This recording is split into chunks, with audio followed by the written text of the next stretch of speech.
મિત્રો, જો તમારી માની સ્મિત તમને પ્રિય છે તો ચેનલને સબસ્ક્રાઇબ કરી દો. ઇન ધીસ વિડીયો એક વ્યક્તિ જેની ઉંમર લગભગ 32 વર્ષ થઈ ચૂકી હતી. મિત્રો, જ્યારે પણ તેના માટે લગ્નના માંગા આવતા હતા ત્યારે તે લગ્ન કરવાની ના પાડી દેતો હતો. ઘરના લગ્ન કરવાની ના પાડી દેતો હતો કે કદાચ તેનું ક્યાંક છોફેર ચાલી રહ્યું હોય. ઘરના લોકો તેને પૂછતા કે કોઈ છોકરી પસંદ હોય તો જાણ કે તારા લીધે નાના ભાઈના લગ્નમાં મોડું થઈ રહ્યું શું હે. હવે મિત્રો, જે પરિવાર હતો તે જમીનદાર પરિવાર હતો. સારી એવી પ્રોપર્ટી હતી, સમાજમાં માન સન્માન હતું, પરંતુ તે ન તો કંઈ જણાવતો હતો અને ન તો તે લગ્ન માટે રાજી થતો હતો. જ્યારે ક્યારેય ઘરના લોકો તેને લગ્ન માટે કહેતા તો તે કહેતો કે જુઓ, લગ્ન માટે મારું મન નથી કરતું. ઘરના લોકો વિચારે છે કે સમાજમાં આટલું માન કરાવી દો. ઘરના લોકો વિચારે છે કે સમાજમાં આટલું દેવામાં આવે. મોટાના ન થાય તો લોકો કહે છે કે નક્કી કંઈક વાત છે, સમાજમાં બહુ વધારે બદનામી થશે. બુરાઈ અને બદનામીનો ડર તેમને સતાવી રહ્યો હોય છે. મિત્રો, તે કોઈક રીતે જબરદસ્તીથી તેના લગ્ન કરાવી દે છે. લગ્ન પછી કોઈક રીતે જબરદસ્તીથી તેના લગ્ન કરાવી દે છે. લગ્ન પછી જ્યારે દુલ્હન સાસરે આવે છે, સાસરે આવ્યા પછી જ્યારે પહેલી રાત હોય છે, પતિ પત્નીના જીવનની શરૂઆત થાય છે. મિત્રો, તો પહેલાં તો જે છોકરી હતી તે તો થોડી શરમાય છે, પરંતુ જ્યારે આના તરફથી કોઈ હલચલવા લાગે છે કે ક્યાંક એવું તો નથી ને કે આનું કોઈ અફેર તો નથી ચાલી રહ્યું. કારણ કે કોઈ પણ વ્યક્તિ હોય મિત્રો, તે પોતાની પત્ની સાથે કંઈક ને કંઈક વાતો તો જરૂર કરશે, સમય પણ વિતાવશે અને આપણને લઈને તે ખૂબ એકાઇટેડ હોય છે. પરંતુ આના માટે ન તો તેની અંદર કોઈ એકાઇટમેન્ટ હતી, ન કોઈ ઈચ્છા હતી. જ્યારે તે ધીરે ધીરે શરૂઆત કરવા લાગી, જ્યારે તે શરૂઆત કરે છે તો પછી તેના પછી જે કંઈ પણ થાય છે તે સાંભળીને તમે દંગ રહી જશો. આવો મિત્રો, પૂરી વાર્તા તમને જણાવું છું. ખૂબ જ રોચક, ખૂબ જ ઇન્ટરેસ્ટિંગ વાર્તા છે, તો વાર્તાને અંત સુધી જરૂર સાંભળજો મિત્રો. ખૂબ તમને મજા આવવાની છે. તો મિત્રો, સૌથી પહેલાં તમારી પાસે બસ એક જ રિક્વેસ્ટ છે કે વિડીયોને એક લાઇક કરી દેજો, હાઇપ કરી દેજો. અને તમે વિડીયો ક્યાંથી જુઓ છો કમેન્ટ કરીને તમારું અને તમારી સિટીનું નામ જરૂર જણાવજો. અને જો ચેનલ પર નવા છો તો એક સબસ્ક્રાઇબ કરીને અમને મોટિવેટ કરતા રહો. મિત્રો, તમારો એક સબસ્ક્રાઇબ, લાઇક, હાઇપ અમારા માટે બહુ માયને રાખે છે. તો ચાલો મિત્રો, વાર્તાની શરૂઆત કરીએ છીએ. મિત્રો, આજની સાચી ઘટના રાજસ્થાનના અલવરની છે. અહીં જ એક પરિવાર રહેતો હતો. પરિવારના મુખિયા ભંવરલાલજીની ઉંમર લગભગ 5.50 વર્ષની આસપાસ હતી. 2 દીકરા અને 2 દીકરીઓ હોય છે. મિત્રો, દીકરીઓના લગ્ન તે કરી ચૂક્યા હતા. હવે 2 દીકરા બચ્યા હતા. પહેલો દીકરો જેનું નામ રામકુમાર હોય છે. રામકુમારની ઉંમર લગભગ 33 વર્ષની આસપાસ થઈ ચૂકી હતી. બીજો દીકરો શિવકુમાર હતો. લગભગ 25 તેની પણ ઉંમર થઈ ચૂકી હતી. મિત્રો, જ્યારે રામકુમાર 25 વર્ષનો હતો ત્યારથી જ આના માટે લગ્નના માંગા આવવા લાગ્યા હતા. ખરેખર જ આના માટે લગ્નાલનો પરિવાર હતો. તે જમીનદારનો પરિવાર હતો. લગભગ 150 વીઘાની જમીન આસપાસ હતી અને ઉપરથી તેનો પોતાનો બિઝનેસ પણ હતો. ટાઇલ્સ, પથ્થર વગેરેનો પૈસા ટકાની કોઈ કમી નહોતી. સમાજમાં તેની પદ અને પ્રતિષ્ઠા બંને જ બહુ વધારે હતી. પંચાયત પણ તેની પાસે હતી. જેમ કે ત્યાં તેને પ્રધાન કહેવામાં આવે છે મિત્રો, તેમજ ત્યાં તેને પંચાયત પણ બોલવામાં આવે છે. ભમસંવરલાલ જે હતો તે પોતાના અહીંનો પંચાયતનો પ્રતિનિધિ હતો. સમાજમાં પદ પ્રતિષ્ઠા હતી. મિત્રો, જે તેનો મોટો દીકરો રામકુમાર હોય છે, જેની ઉંમર વધતી જ જઈ રહી હતી. લગ્ન માટે બહુ બધા માંગા આવે છે. 25 વર્ષની ઉંમરથી જ તેને માંગા આવવાના શરૂ થઈ ગયા હતા. જેવા જ ભમરલાલ પોતાની બંને દીકરીઓના લગ્ન કરીને નવરા થાય છે, છોકરાઓના માંગા પણ આવવાના શરૂ થઈ જાય છે. મિત્રો, જે રામકુમાર હતો તે લગ્ન માટે બિલકુલ પણ ઈચ્છુક હોતો હતો. તે જ્યારે પણ કોઈ માંગ આવે તેને જ્યારે લોકો કોઈ છોકરી બતાવે છે તો તે કહે છે કે છોકરી ઠીકઠાક છે, પરંતુ મારે લગ્ન નથી કરવા. ઘરના લોકો વિચારતા હતા કે કદાચ પૈસા પણ છે અને બિઝનેસ પણ છે, તો હોઈ શકે કે કોઈ છોકરી તેને પસંદ આવી ગઈ હોય. તે 1-2 વાર તેની માતાએ પૂછ્યું પણ છે કે કોઈ છોકરી જો તને પસંદ હોય તો તું તે પણ જણાવી બનાવી દે, હું તારા તેનાથી જ લગ્ન કરાવી દઈશ. નકામી જ સમાજમાં બુરાઈ થઈ રહી છે કે માંગા આવી રહ્યા છે અને છોકરો વિવાહ નથી કરી રહ્યો. અસલમાં આખરે વાત શું છે તે જાણવા માંગતા તો મિત્રો તે પણ કંઈ નહોતો જણાવતો. તે વિચારતો હતો કે જો જણાવીશ તો મુશ્કેલી થઈ જશે. તે મનની વાતને મનમાં જ રાખવા માંગતો હતો અને ઘરમાં એવું જ કહેતો હતો કે એક કામ કરો કે નાના ભાઈના લગ્ન કરાવી દો મને. લગ્નમાં કોઈ ઇન્ટરેસ્ટ નથી તો હું નથી કરવા માંગતો. તો તેની માતાને લાગ્યું કે કંઈક ને કંઈક ગરબડતા જાય છે અને તે ઠુકરાવતો જાય છે અને એવું કરતાં કરતાં લગભગ 7-8 વર્ષ આસપાસનો સમય પસાર થઈ જાય છે. ઉંમર હવે 3 વર્ષની આસપાસ થઈ ચૂકી હતી. ઘરના લોકોને ચિંતા સતાવવા લાગે છે કે લગ્ન નહીં કંઈક છે. તો પછી નાના દીકરાના પણ લગ્નમાં મુશ્કેલી થઈ જશે. તો ગામમાં વધુ બેઇજ્જતી થઈ જશે કે આના દીકરાની અંદર કોઈ જતી થઈ જશે અથવા તો આનું કોઈની સાથે અફેર છે, જેના કારણે આ લગ્ન નથી કરી રહ્યો અને નાના ભાઈના લગ્ન થઈ ગયા. સમાજમાં અવારનવાર એવું જ થાય છે. ભલે તે પોતાના અહીં પણ જોવામાં આવે તો આ જ વસ્તુઓ થાય છે. લોકો બહુ વધારે ડરે છે, ગભરાય છે અને સેમ એ જ કન્ડિશન ભંવરલાલની પણ હતી. 32 વર્ષની ઉંમરમાં સમય એવો વીતતો ચાલ્યો ગયો મિત્રો કે હવે માંગા આવવાના જ પૂરી રીતે બંધ થઈ ચૂક્યા હતા. ભંવરલાલને ઘણી ચિંતા થવા લાગી. તેને લાગ્યું કોઈ ગરીબ છોકરી મળી જાય તો વધારે સારું રહેશે. પૈસાની તેને કોઈ લાલચ પણ નહોતી. ઈશ્વરનું તેને આપેલું બધું જ હતું. મિત્રો, જે ભંવરલાલ હતો તેમની એક દીકરી હોય છે. તેના એક દૂરના મિત્ર હોય છે. તે ન તો ક્યાંય ગરીબ હતા અને ન તો અમીર હતા, મધ્યમ વર્ગીય પરિવારમાંથી હતા. પરિવારનું ગુજરાન બસ એમ જ ઠીકઠાક ચાલી રહ્યું હતું. તેમને માત્ર 6 દીકરીઓ હતી.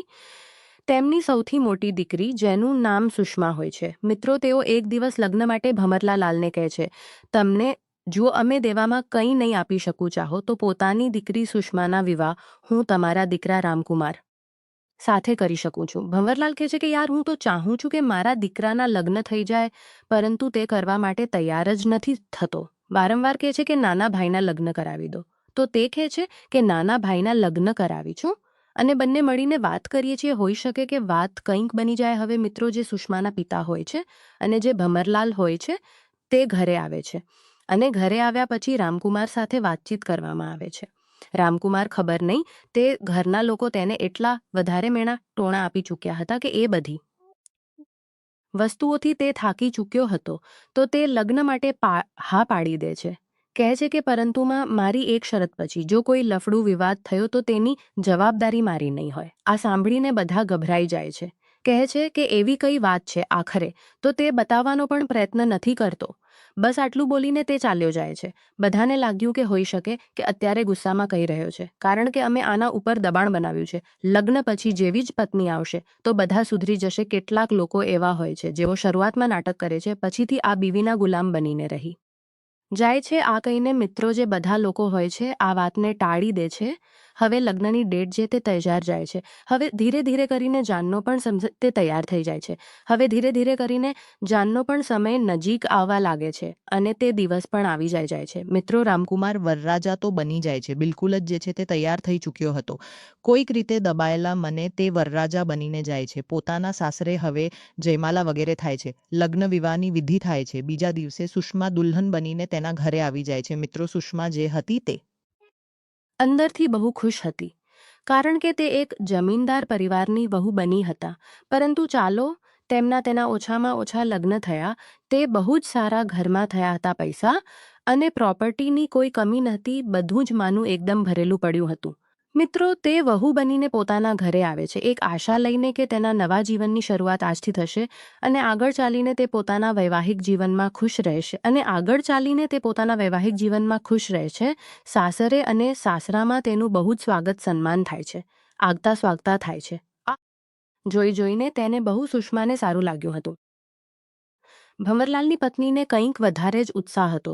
પોતાની વહુ માટે તેણે કેટલાક દાગીના વગેરે પણ બનાવડાવી રાખ્યા હતા. તે બધી વસ્તુઓ પોતાની વહુને આપે છે અને કહે છે કે તું મારી જવાબદારી એ બને છે કે મારી પાસે જે કંઈ પણ છે તે હવે હું તને આપી દઉં. હવે મિત્રો, તો દિખાઈમાં તેને બહુ બધા સામાન વગેરે આપે છે.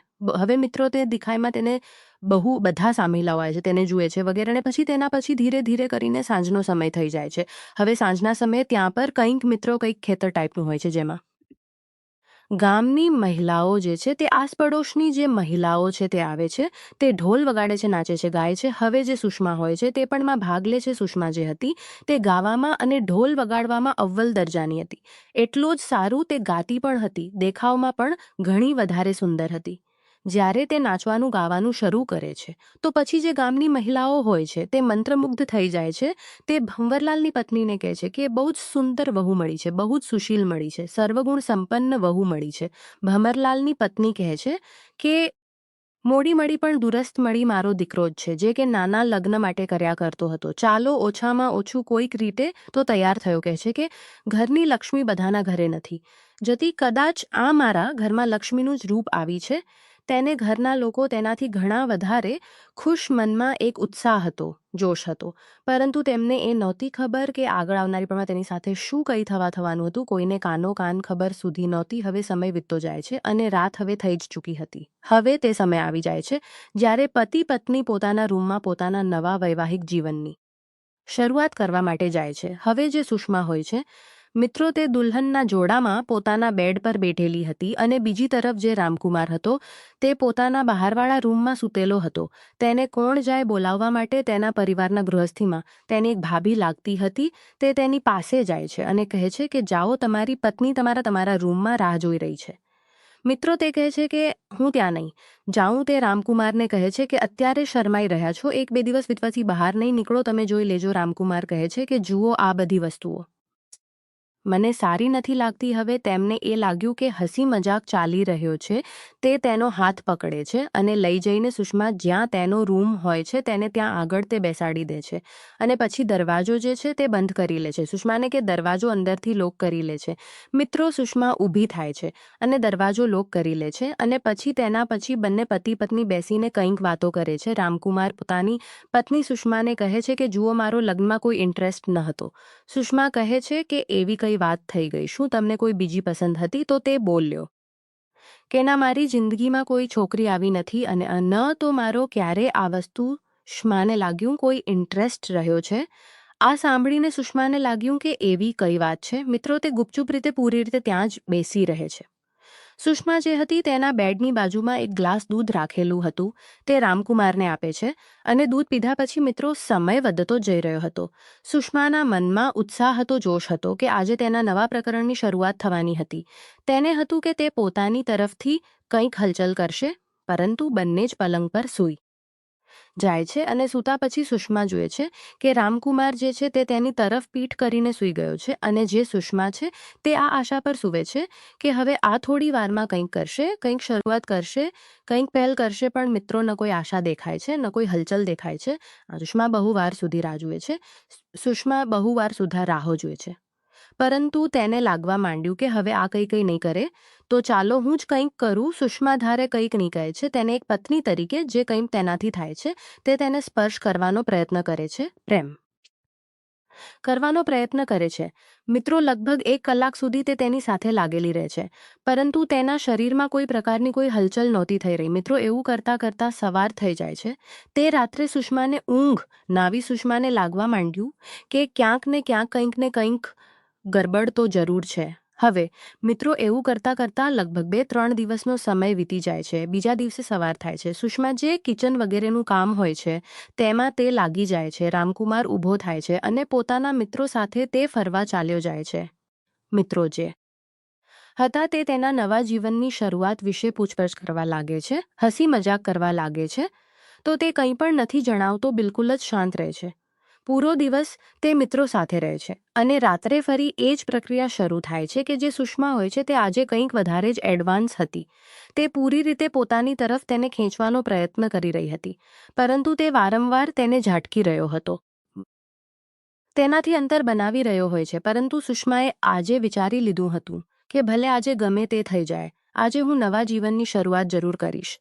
કારણ કે પહેલો દિવસ હતો તો નીકળી ગયો, પરંતુ આજે આ મોકો હું જવા નહીં દઉં. હવે મિત્રો, જે સુષ્મા હતી તે પૂરી રીતે તેના ઉપર જેવી જ હાવી થવાનો પ્રયત્ન કરે છે તો તે સુષ્માને વારંવાર ઝાટકી દે છે. કહે છે કે દૂર હટ મારાથી, દૂર હટ મારાથી. સુષ્મા તેને પૂછી રહી હતી શું તેનાથી કોઈ ભૂલ થઈ ગઈ છે, શું તેના ઘરના લોકોથી કોઈ ભૂલ થઈ ગઈ છે. તો હું બધાની તરફથી માફી માંગી રહી છું. મિત્રો, કે તે તેનું નવું ઘર હતું તો તેને શંકા થઈ રહી હતી કે ક્યાંક એવું ન હોય કે લગ્ન વિવાહમાં કોઈ વસ્તુને લઈને તેનો પતિ તેનાથી નારાજ થઈ ગયો હશે, આ જ કારણે નારાજ હશે અને તે ગુસ્સાને તે મારા ઉપર કાઢી રહ્યો હોય. સુષ્મા સમજી નહોતી શકતી કે આખરે મામલો છે શું, પરંતુ જે અસલમાં મામલો હતો મિત્રો તેને સમજવામાં લાગે છે. રાતના લગભગ 2 નગામાં હવે વાગી જાય છે. સુષ્માને લાગવા માંડ્યું કે હવે ક્યાંક ને ક્યાંક કોઈ મામલો તો ગરબડ છે. હવે મિત્રો તો પણ તે પોતાના મનને મારી લે છે અને સૂઈ જાય છે. અને એવું કરતાં કરતાં લગભગ 4-5 રાતો પસાર થઈ જાય છે. સુષ્મા અને આની વચ્ચે કંઈ પણ થતું સુષ્મા નથી થતું. સુષ્માને હવે શંકા થવા લાગે છે. હવે 5મા દિવસની રાબડ જરૂર છે.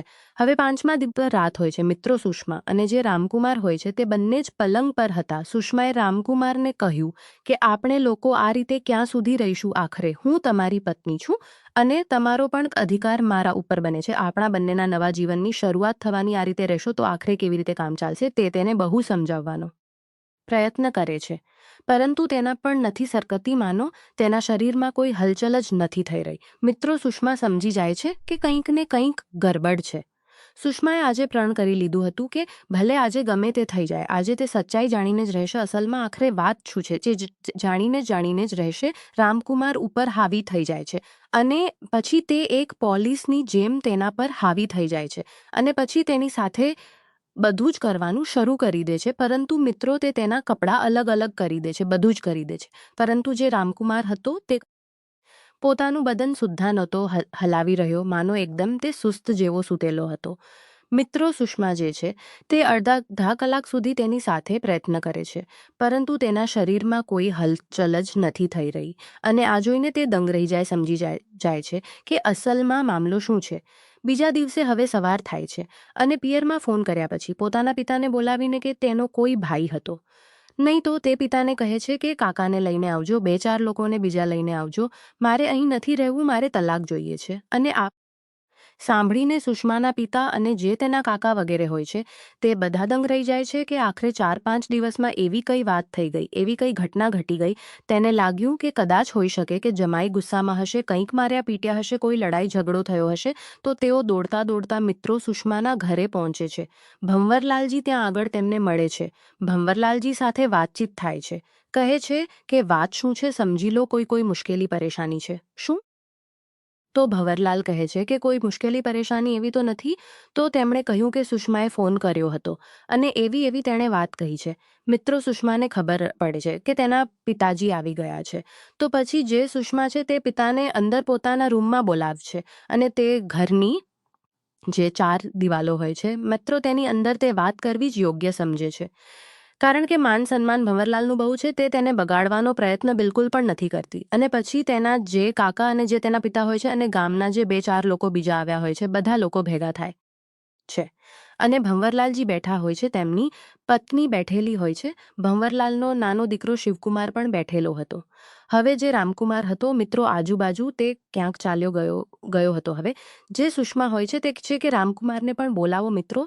તેને પણ શોધવામાં આવે છે. તે કહે છે તેની સાથે તે બેઠેલો હતો તો તે લઈને તેને પણ આવે છે. હવે બધા પરિવારના લોકો બેસી જાય છે. આની સાથે કોઈ કામનું જ જાય છે. તેના પછી સુષ્મા કહે છે આ છોકરો કોઈ કામનો છે જ નહીં, આ નપુસક છે. આના શરીરમાં કોઈ હલચલ જ નથી થતી. આજે 4-5 દિવસ વીતી ગયા. 6ઠ્ઠો દિવસ થઈ ગયો. અમારા બંને વચ્ચે પતિ પત્નીના જે સંબંધો હોય છે તે આજ સુધી બન્યા જ નહીં. આના શરીરમાં માનો આ બિલકુલ આનું શરીર શૂન્ય થઈ ગયું. આ કોઈ કામનો નથી. પૂરી રીતે આ શિથિલ પડી જાય છે. આ સાંભળીને જે ભંવરલાલ હોય છે મિત્રો તે સ્તબ્ધ રહી જાય છે. તેની જે વહુ હતી તે તેના દીકરા વિશે શું કહી રહી હતી. ભંવરલાલની પત્ની, તેનો નાનો દીકરો શિવકુમાર, તે બધા લોકો સ્તબ્ધ રહી જાય છે. એ સુધી કે જે લોકો હતા ત્યાં આગળ બધાના પગ નીચેથી જમીન સરકી જાય છે કે આ શું વાત કરી રહી છે. હવે સુષ્માના પિતા તેને વઢે છે. કહે છે કે તને શરમ પ્રકારની વાતો કહી રહી છે. તો તે કહે છે કે પપ્પા શરમ કઈ વાતની? આ જ્યારે કોઈ કામનો છે જ નહીં. લગ્નનો મતલબ તો એ થોડીને હોય છે કે કોઈના ઘરે નોકરાણી બનીને રહો અથવા તેના અહીં ખાવા પીવાનું બનાવો, તેના કપડાં ધોવો, વાસણ ધોવો, જે પતિ પત્નીનું એક સુખ હોય છે તે પણ તો મળવું જોઈએ. આને પૂછો, આ સામે બેઠેલો છે કે આ કયા કામનો છે? હવે મિત્રો જે રામ કામનો છે. હવે માથું નીચું કરીને બેઠેલો હતો. તે કંઈ બોલી નહોતો રહ્યો. ભંવરલાલને લાગ્યું કે મારી જે પાઘડી છે, જે મારી ઇજ્જત છે તે તો પૂરી રીતે હવે ઉછળી ગઈ છે. કંઈ બચ્યું નથી. તે રામકુમારને બહુ જોરથી વળે છે અને કહે છે કે નાલાયક, જે વાત છે તે સાચું જણાવું. તારી પત્ની છે, આ તારા ઉપર લાંછન લગાવી રહી છે અને તું છે કે ચૂપ બેસીને સાંભળી રહ્યો છે. તેને તે ખૂબ ધિક્કારે છે, ખૂબ વળે છે. અને થોડી જ વાર પછી મિત્રો જે રામકુમાર હોય છે તેની સહનશક્તિ બિલકુલ ખતમ થઈ જાય અને તે ઊભો થાય છે. તે કહે છે કે જે આ કહી રહી છે તે સાચું કહી રહી છે અને એટલા માટે જ હું લગ્ન માટે ના પાડી રહ્યો હતો. અને આપ લોકો હતા કે જીદ પર અડ્યા હતા કે મારા લગ્ન નહીં થાય, તો નાના ભાઈના લગ્ન નહીં થાય, એવું નહીં થાય, તેવું નહીં થાય. અને એટલા માટે જ મેં મજબૂરીમાં આવીને લગ્ન કરી લીધા. બાકી મારો લગ્નમાં કોઈ ઇન્ટરેસ્ટ ન હતો. હવે મિત્રો આ સાંભળતા જ જે ભમરલાલ હોય છે અને જે તેમની પત્ની હોય છે અને જેટલા પણ લોકો બેઠા હતા બધા લોકો દંગ રહી ગયા હતા. બધાને દિવસમાં જે ઘરમાં કો દંગ રહી ગયા હતા. બધાને લાગ્યું કે અરે બાપરે, આ શુંથી શું થઈ ગયું હોય. તે ઘરમાં ખુશીઓ પૂરી રીતે માતમમાં ખુશીઓ આવી હતી. મિત્રો આ સાંભળીને ભંવરલાલ ઘણા વધારે શર્મિંદા થઈ ગયા હતા. તેઓ પોતાના વેવાએ આગળ હાથ જોડતા કહે છે કે મારાથી બહુ મોટી ભૂલ થઈ ગઈ. હવે હું આ સ્થિતિમાં તમારા માટે શું કરી શકું છું. આ સાંભળીને જે સુષ્માના પિતા હોય છે તે રડવા લાગે છે. કહે છે કે ભંવરલાલજી, તમે જણાવો કે હવે મારી દીકરીના વિવાહ થઈ ગયા, ભલે કંઈ નથી થયું, દીકરી સાફ સુથરી છે, પરંતુ હવે હું આના ક્યાંક લગ્ન કરવા જઈશ તો ગામના લોકો મેણા ટોણા મારશે અને કહેશે કે દીકરીના એક જગ્યાએ વિવાહ કરીને આવ્યો છે તો કંઈક કમી હશે. લોકો છોકરા વિશે કદાચ કંઈ ન કહે, પરંતુ મારી દીકરીની ઇજ્જત પર બહુ બધો કીચડ ઉછાળવામાં આવશે. આ સાંભળીને ભંવરલાલ ઘણા વધારે શર્મિંદા થઈ જાય છે. કહે છે કે વેવાઈજી, તમે જણાવો કે હું શું કરી શકું છું. તમે જેવું કહેશો હું તેવું કરવા માટે તૈયાર છું. તો સુષ્માના જે પિતા હોય છે તે બેસીને રડવા લાગે છે અને સુષ્મા પણ ત્યાં જ બેઠી હતી અને હવે બધા લોકો પણ ત્યાં જ બેઠેલા હતા. મિત્રો તે પણ ત્યાં જ બેઠેલો હતો, જેનું નામ શિવકુમાર હોય છે. હવે આ જ્યારે ચર્ચાનો વિષય બન્યો હતો તો માનો માહોલ જે હતો તે પૂરી રીતે ગંભીર થઈ ગયો હતો. શાંતિ છવાઈ ચૂકી હતી. એવું લાગતું હતું કે ત્યાં આગળ કોઈ છે જ નહીં. અને ત્યારે જ જે ભમરલાલ જે સુષ્માના પિતાજીથી તે કહે છે કે જુઓ, મારી પાસે એક ઓપ્શન છે. જો તમે ખોટું ન એ રીતે કહું, એમ પણ મેં ખોટું ન માનો તો હું એ રીતે કહું, ઇજ્જત અને પૂરી જે જબાન છે તે આ છોકરીએ ખતમ કરી દીધી છે. આ છોકરી ઇજ્જત, તે બહુ જ સારા માણસ, તે ખૂબ જ પિતાજી હતા, તે બહુ જ સારા માણસ, તે ખૂબ જ ગરીબ માણસ હતા, પરંતુ બહુ સારા માણસ હતા. उन्होंने कहा कि अब मैं आपके पास क्या बोलूं, मुझे आपसे क्या शिकायत करनी जब आपको इस वस्तु के बारे में कुछ पता ही नहीं था, तो मैं आपसे भी क्या लड़ूं. અને શું હું તમને બોલું કે તમે મારી દીકરીની જિંદગી ખરાબ કરી. મારી કિસ્મત જ કદાચ ખરાબ હતી કે મારી દીકરીના લગ્ન એવા ઘરમાં થઈ ગયા જ્યાં તે કંઈ નથી, જ્યાં તે 5 દિવસ પણ સરખી રીતે નથી રહી શકી. આ રીતે તેઓ પોતાનું દુખડું રોઈ રહ્યા હતા અને કહી રહ્યા હતા કે જે તમને યોગ્ય લાગે કહો, તમે જે પણ છે તે કહો. તમે શું કહેવા માંગો છો? મિત્ર, ખોટું ન માનો તો વેવાય એક વાત કહું, ઘરની વાત ઘરમાં જ રહી જશે, તે જ વધારે સારું છે. તો તે કહે છે કે મતલબ હું કંઈ સમજ્યો નહીં, જશે તે જ વધારે કહ્યું કે શિવકુમાર સાથે કેમ ન સુષ્માના લગ્ન કરી દેવામાં આવે, ભલે આ નાલાયક છે. હવે વાતો તો આપણે બધાને ખબર પડી જ ગઈ છે. હવે આમ તેમ ઇજ્જત ઉછાળવા કરતાં એ જ બહેતર છે કે આની સાથે જ આના વિવાહ કરી દેવામાં આવે. જો સુષ્મા ચાલી જશે તો ગામ સમાજમાં પણ મારી બહુ વધારે બુરાઈ થઈ જશે, બેઇજ્જતી થઈ જશે. અને આના કરતાં કે જે સુષ્મા છે તે આની સાથે વિવાહ કરી લે અને આની જ પત્ની બનીને રહે. એમ પણ જે સુષ્માનો સ્વભાવ છે તે મને બહુ પસંદ આવ્યો છે. હું આને પોતાની દીકરીની જેમ જ રાખીશ. હવે મિત્રો, સુષ્મા જે છે આ 5-6 દિવસમાં જે શિવકુમાર હતો તેનો વ્યવહાર તેને બહુ વધારે પસંદ આવ્યો હતો. શિવકુમાર પણ બહુ સારા સ્વભાવનો હતો, ભણેલો ગણેલો હતો, એજ્યુકેટેડ છોકરો હતો. તે દરેક વસ્તુ સમજતો હતો અને બહુ જ વધારે તે સ્નેહ પણ તાજીકો હતો સુષ્માથી. હવે સુષ્માના પિતાજી કહે છે કે જુઓ, મારા મનની વાત તો ઠીક છે, પરંતુ એકવાર દીકરીને પૂછી લે કે આ શું કહે છે. જો આની ઈચ્છા હશે તો મારી ઈચ્છા છે તો ઠીક, પછી નહીં તો પછી થશે તે જોયું જશે. સુષ્માને ઈચ્છા છે તો સુષ્મા કે જુઓ, હું અત્યારે કોઈ ડિસિઝન નથી લઈ શકું, તેમ મને 1-2 દિવસ સુધી સમય આપો, જેવું થાય છે પછી હું વિચારીને જણાવીશ. હવે સુષ્માને એ લાગ્યું કે કેમ ન થોડો સમય લઈ લેવામાં આવે. તાત્કાલિકમાં લેવાયેલો જે ડિસિઝન હોય છે તે ક્યારેક ખતરનાક સાબિત થઈ જાય છે. હવે મિત્રો, આ સાંભળીને જે બધા લોકો હોય છે થોડીક તેમને તસલ્લી મળે છે, પરંતુ અંદરથી ગભરા લોકો હોય છે કે ત્યારે શું થશે. ક્યાંક એવું ન થાય કે સુષ્માના પાડી દેશે, વસ્તુ છોડી દે છે અને તો પણ લોકો એના ઉપર જ બધી વસ્તુ છોડી દે છે. 2 દિવસના પોતાના ઘરમાં જાય છે અને પછી મિત્રો જે તેનો પતિ રામકુમાર હોય છે તે સાંજના સમયે બંને જે છે તે પલંગ પર હોય છે. બંને વાતચીત કરવાનું શરૂ કરે છે. રામકુમાર કહે છે કે જુઓ, જે સચ્ચાઈ છે તે સચ્ચાઈ છે. મને કોઈ આપત્તિ નથી. તમે ચાહો તો તમે મારા ભાઈ સાથે લગ્ન કરી શકો છો. મારી પત્ની ન બની પત્ની બનીને ઓછામાં ઓછી તેની પત્ની બનીને રહેજો બસ. ખાવા પીવાની બસ. જે મારી જરૂરિયાતો જ મને બસ તમે જોતા રહેજો બસ. મને અને તમારાથી કોઈ વસ્તુની જરૂર નથી. સુષ્મા તેને પૂછે છે કે અસલમાં જણાવો કે તમારી જે કમી છે આ શરૂઆતથી હતી કે વચ્ચેથી થઈ ગઈ છે. હવે મિત્રો તો રામકુમાર કહે છે કે ખરેખર હું એકવાર બહાર ગયો હતો અને મને ઈજા થઈ ગઈ હતી. આને હું લાપરવાહી સમજીને તેની મેં ટ્રીટમેન્ટ ન કરાવી અને ધીરે ધીરે કરીને જેવી જ મારી ઉંમર વધતી ચાલી ગઈ એવી જ મારી જે તાકાત છે તે ખતમ થતી ચાલી ગઈ. હું શરમના લીધે કોઈને કંઈ બોલ્યો પણ નહીં. મેં વિચાર્યું કે જો હું કોઈને કહી દઈશ તો લોકો મારા વિશે હસશે, મારો તેવો મજાક ઉડાવશે અને આના જ લીધે મેં કોઈને ક્યારેય કંઈ જણાવ્યું નહીં. સુષ્માએ કહ્યું કે વિવાહ પહેલાં તો તમે બોલી શકતા હતો કે મને લગ્ન નથી કરવા, પરંતુ બધા લોકો જીદ પડ્યા, હું ના પાડતો તો લોકો એ જ કહેતા કે ગામ સમાજમાં જે પિતાજીની ઇજ્જત છે તે ઉછળી જતી હતી. તો મેં એ જ વિચાર્યું હતું કે લગ્ન થઈ જશે અને જે છોકરી આવશે તેનાથી હું મારા નાના ભાઈના લગ્ન કરાવી દઈશ. ભલે તે મારી પત્નીના સાચી તેની જ પત્ની બનીને રહેશે. આનાથી ઘરની પણ ઇજ્જત બચેલી રહેશે અને દુનિયાભરની જે વાતો થવાની છે તે પણ નહીં થાય. સુષ્મા સમજી જાય છે અને પોતાના પતિનો જ્યારે સુષ્મા સમજી જાય છે અને પોતાના પતિનો તે સાથ મેળવે છે, એટલે કે જ્યારે રામકુમારનો તે સાથ મેળવે છે તો તેની હવે મિત્રો બીજા દિવસે જે ભમરલાલથી તે હોય છે તે કહે છે કે પિતાજી અમને મંજૂર છે, હું શિવકુમાર સાથે લગ્ન કરવા માટે તૈયાર છું. અને હવે મિત્રો ભમરલાલ જે છે તે સુષ્માના પિતાને ફોન કરે છે. હવે બધા લોકો ઘણા વધારે ખુશ થઈ ગયા હતા. આ વાતને સાંભળીને માનો કે તેઓ કોઈ પહાડ નીચે દબાયા હોય અને કોઈ આવીને ઉઠાવી લીધું હોય એ પ્રકારનો બોજ આ નવો હલકો થઈ ગયો હતો. મિત્રો, ખુશી આ બધા લોકો એક દિવસ એક મંદિરમાં જાય છે અને ત્યાં જઈને લગ્ન કરાવી દેવામાં આવે છે. અને હવે લગ્ન કરીને જે શિવકુમાર હોય છે મિત્રો તેની પત્ની હવે અને જે સુષ્મા હતા અહીંથી જ એક નવા વૈવાહિક જીવનની શરૂઆત કરે છે.